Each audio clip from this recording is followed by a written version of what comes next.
প্রতিদিনের মতো আজকেও চলে এসেছি নতুন একটা রেসিপি নিয়ে। আজকে তোমাদের চিকেন কষা রান্না করে দেখাবো। পুরো রেসিপিটা শুরু থেকে শেষ পর্যন্ত দেখতে থেকো, আমার পাশে থেকো, আমাকে সহযোগিতা করো। তাহলে চলো দেখে নাও আজকে রেসিপিটা।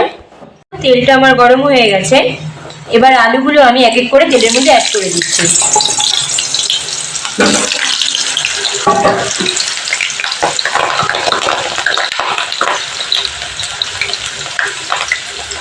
আলুর মধ্যে আমি পরিমাণ মতো হলুদ,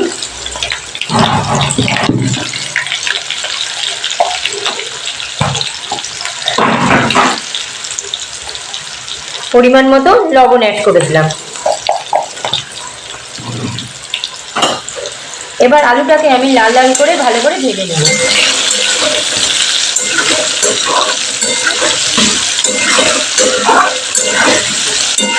আলুটাকে আমি লাল লাল করে ভালো করে ভেজে নিই, তারপর আবার আপনাদের সাথে কথা বলছি।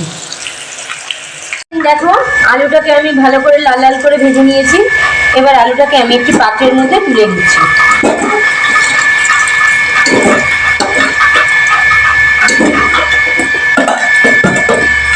ফ্রেন্ড দেখো, কড়াইতে আমি গোটা জিরে ফোড়ন দিয়ে দিলাম আর 4টে তেজপাতা ফোড়ন দিয়ে দিলাম।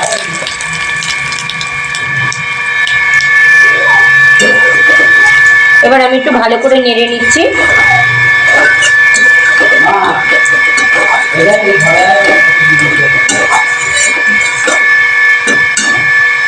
এবার আমি পেঁয়াজ আর টমেটোটাকে ভালো করে ভেজে নেব।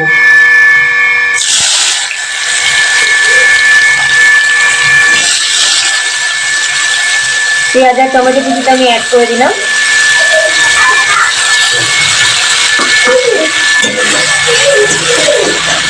এবার পেঁয়াজ আর টমেটো কিছুটাকে ভালো করে নেড়ে নিয়ে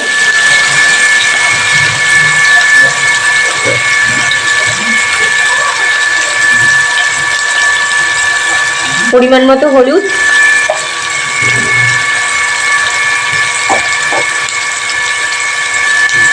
পরিমাণ মতো লবণ অ্যাড করে দিলাম।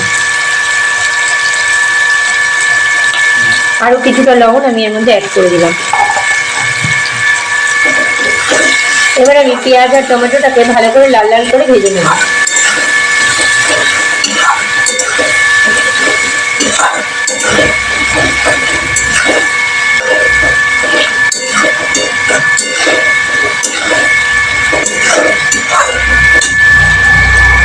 পেঁয়াজ আর টমেটোটা আমি ভালো করে ভেজে নিয়েছি। এবার আমি একটি পাত্রের মধ্যে পেঁয়াজ, রসুন, লঙ্কা, আদা, টমেটো পেস্ট করে রেখেছিলাম, এর মধ্যে আমি জিরে গুঁড়ো অ্যাড করে দিয়েছি। এটা আমি এবার এই পেঁয়াজ আর টমেটোর মধ্যে অ্যাড করে দিলাম।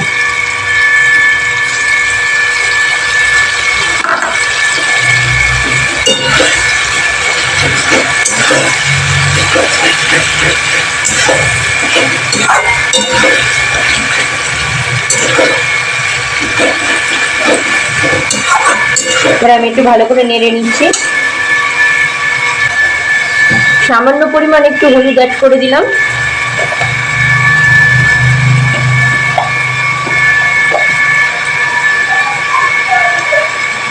আর 1 চামচ মতো লবণ অ্যাড করে দিলাম।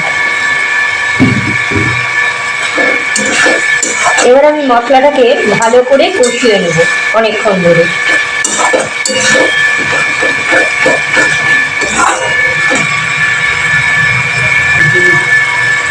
এর মধ্যে আমি সামান্য পরিমাণ মিষ্টি অ্যাড করে দিলাম। আপনারা চাইলে মিষ্টিটা স্কিপও করে যেতে পারেন। যারা মাংসে মিষ্টি দেওয়া পছন্দ করেন না তারা অবশ্যই এটা স্কিপ করে যাবেন।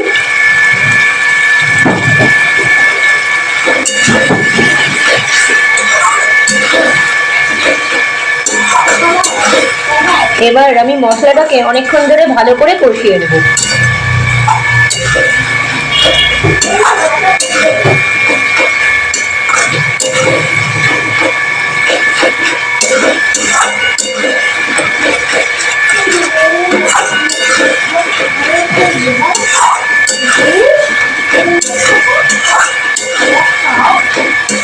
মশলাটাকে ভালো করে কষিয়ে নিই, বাকি কথা তারপরে আমি আপনাদের সাথে বলছি। মশলাটা আমি ভালো করে কষিয়ে নিয়েছি, তেলটাও আমার ছেড়ে ছেড়ে এসছে। এবার আমি এর মধ্যে মাংসটা অ্যাড করে দিচ্ছি।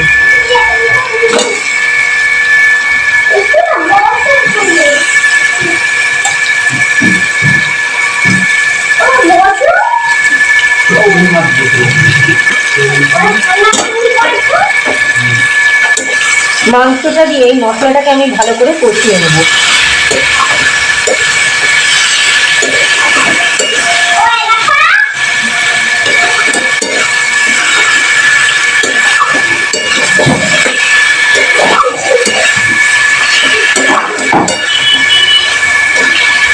মাংসের সাথে মশলাটাকে ভালো করে কষিয়ে নিয়ে ভাজা আলুটা আমি এর মধ্যে অ্যাড করে দেবো।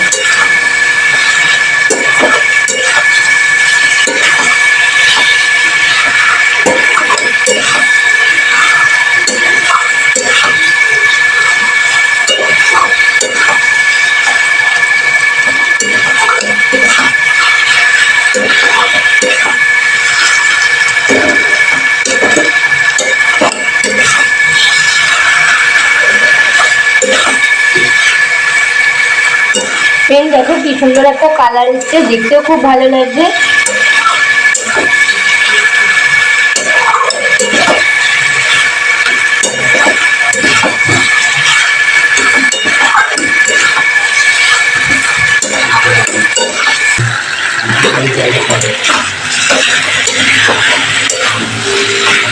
ফ্রেন্ড দেখো মাংসের সাথে মশলাটাকে আমি ভালো করে কষিয়ে নিয়েছি। এবার ভাজা আলুটা আমি এর মধ্যে অ্যাড করে দিই।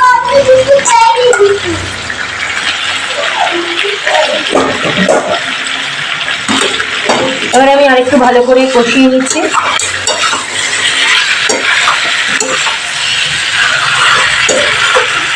ফ্রেন্ড মশলা কষানোর কাছে এই রান্নার স্বাদ নির্ভর করে। মশলা ভালো কষানো হলে রান্নাটাও খেতে ভালো হবে আর রান্নার সেই স্বাদও ফিরে আসে।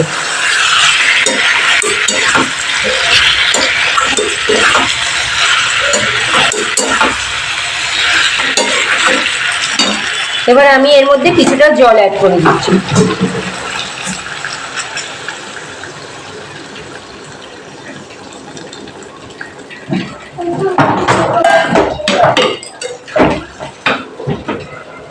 গ্রেভিটা আমি এতটা রাখবো না, গ্রেভিটা আমি শুকিয়ে নেব।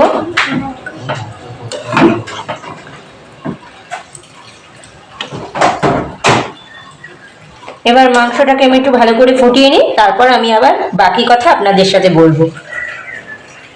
ফ্রেন্ড দেখো চিকেন রান্নাটা পুরো আমার কমপ্লিট হয়ে গেছে, এর মধ্যে সবকিছু ঠিকঠাক আছে। এবার আমি এই রান্নার মধ্যে শাহি গরম মশলা ছড়িয়ে দিচ্ছি।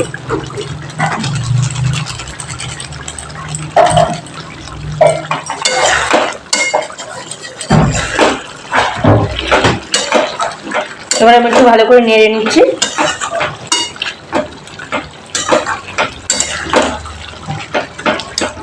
এবার আমি রান্নাটাকে নামিয়ে নিয়ে সুন্দর করে একটি পাত্রের মধ্যে সাজিয়ে পরিবেশন করব। আজকের রেসিপিটা যদি তোমাদের ভালো লাগে তাহলে লাইক শেয়ার কমেন্ট আর আমার চ্যানেলটাকে অবশ্যই সাবস্ক্রাইব করে দিও। আমার বন্ধু যারা আছো যারা আমার চ্যানেল এখনো সাবস্ক্রাইব করনি তারা চটপট আমার চ্যানেলে গিয়ে আমার চ্যানেলটাকে সাবস্ক্রাইব করে দাও, তাহলে আমি নতুন করে রান্না করলে তার নোটিফিকেশন সবথেকে আগে তোমাদের কাছে পৌঁছে যাবে। আর আমার ভিডিওটাকে তোমরা ফেসবুক, ইনস্টাগ্রাম, হোয়াটসঅ্যাপের মাধ্যমে প্লিজ একটু শেয়ার করে দিও। কালকে আবার চলে আসবো নতুন কোনো রেসিপি নিয়ে তোমাদের কাছে। আজকের মতো টাটা।